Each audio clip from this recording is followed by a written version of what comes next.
नमस्कार। भारत एक कृषि प्रधान देश है। भारत में 60% से ज़्यादा लोग कृषि करते हैं। जो लोग कृषि करते हैं उन्हें किसान कहते हैं, यानी अन्नदाता कहते हैं। भारत जैसे देश के लिए खेत में किसान और सीमा पर जवान अति महत्वपूर्ण है।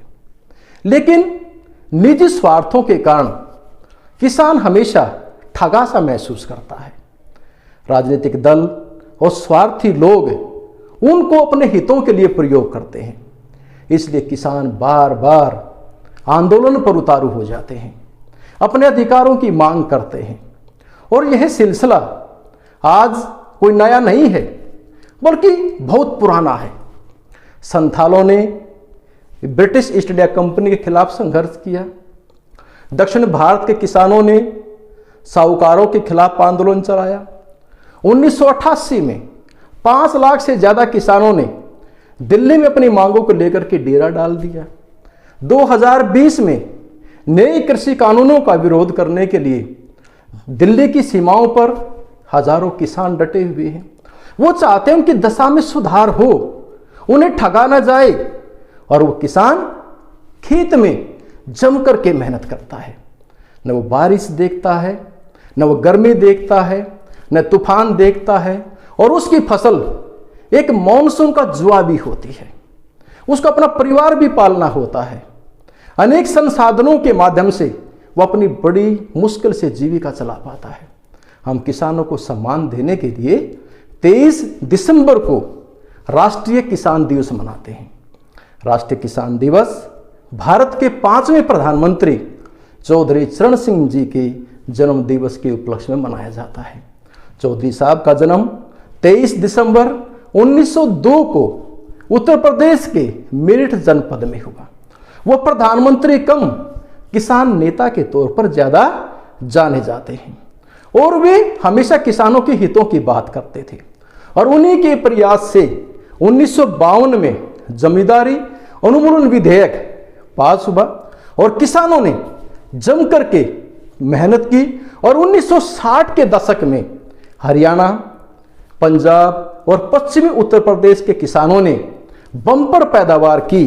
और भारत जो खाद्यान्न के लिए दूसरे देशों पर निर्भर रहता था, भारत में भरपूर खाद्यान्न का उत्पादन हुआ। लेकिन किसान की हालात में कोई सुधार नहीं हुआ। दिल्ली में सरकारें हमेशा कहती रही कि हमने किसानों की दशा में बहुत बड़ा बदलाव किया है, लेकिन किसान की दशा में कोई खास बदलाव नहीं था। सरकारें कहती हैं खूब बढ़ रहे हैं कीमत दिल्ली में धान की। सरकारें कहती हैं खूब बढ़ रही है कीमत दिल्ली में धान की, लेकिन इसके बावजूद भी विदा हो न सकी बेटी किसान की। यानी किसान की आर्थिक स्थिति में कोई सुधार नहीं हुआ। और किसानों की आज बहुत बड़ी समस्याएं हैं।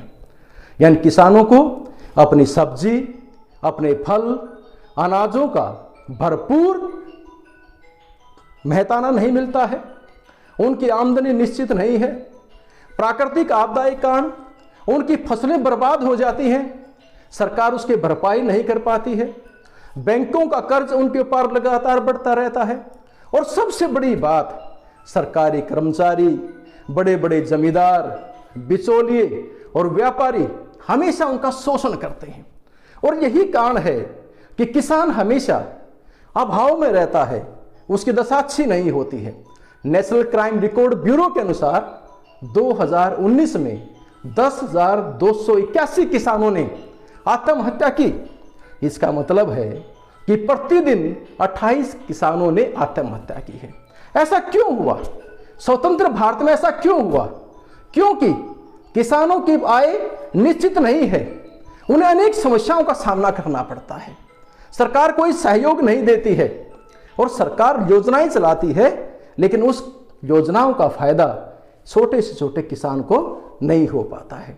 लेकिन आजादी के बाद देश में कुछ परिवर्तन हुआ, देश में कुछ सुधार हुआ।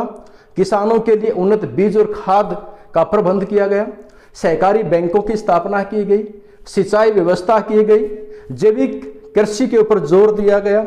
और अब किसान सीधे एक्सपोर्ट भी कर सकते हैं। लेकिन सब किसानों को इसका फायदा नहीं है। और आज किसान मॉनसून पर निर्भर है। यदि मॉनसून अच्छा हो जाता है तो किसान की फसल अच्छी हो जाती है। इन शब्दों में आप अच्छी तरीके से समझेंगे। जमीन जल चुकी है, आसमान बाकी है।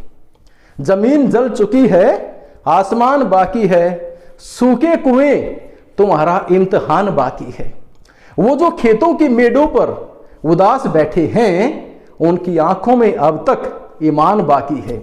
बादलों बरस जाना समय पर इस बार, बादलों बरस जाना समय पर इस बार, किसी का मकान गिरवी तो किसी का लगान बाकी है।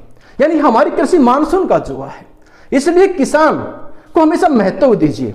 यदि सरकार अपनी योजनाओं से किसानों को आगे बढ़ाती है तो किसान समृद्ध हो सकता है।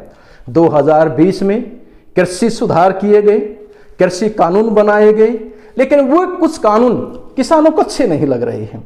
लेकिन सरकार को चाहिए कि जो भी कानून बनाए उसमें किसानों का भला हो। यदि किसान मजबूत होगा तो भारत की अर्थव्यवस्था मजबूत होगी, क्योंकि भारत के अधिकतर उद्योग कृषि पर आधारित उद्योग हैं, लोगों की जीविका का साधन है। तो हमें किसान को मजबूत करना चाहिए, जिनकी संख्या 60% से ज्यादा है।